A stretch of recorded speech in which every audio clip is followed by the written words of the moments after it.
కోతకాలం వచ్చింది, ప్రభువు పిలిచెను. తెల్లని మేఘంపై రాజు వచ్చెను. సువర్ణ కిరీటముతో న్యాయము తీర్చెను.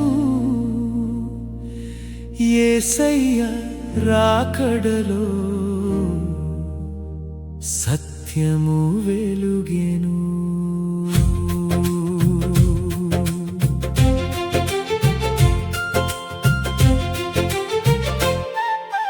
క్రూర మృగమునకు నమస్కరించిన వారికి నెమ్మది లేని రాత్రి పగలు.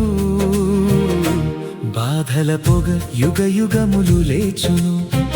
దేవుని తీర్పు తప్పదు ఎవరికి.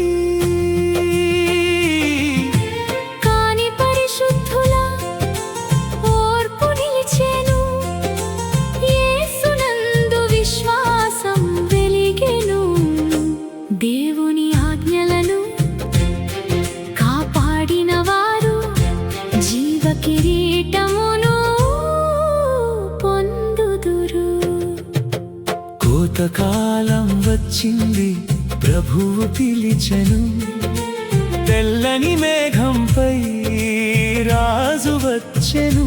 సువర్ణ కిరీటముతో న్యాయము తీర్చెను. యేసయ్య రాకడలో సత్యము వెలుగెను.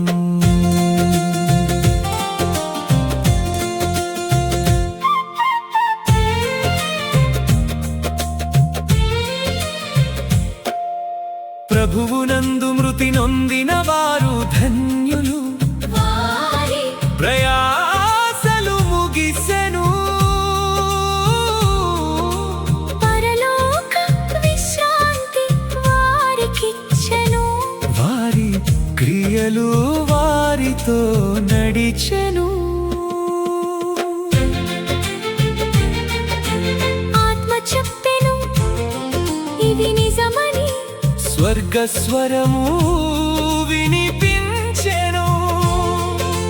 ధర్మములో నడిచిన వారి జీవితం శాశ్వత కీర్తిగా నిలిచెను.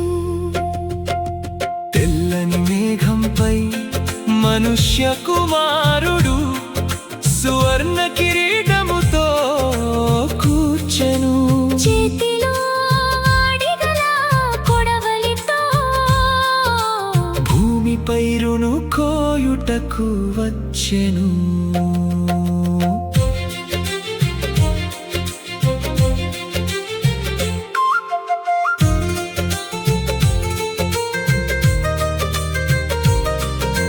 కోతకాలం వచ్చెనని దూత పిలిచెను. భూమి పండు సిద్ధమై ఉన్నది. ప్రభువు కొడవలి భూమి మీద పడగా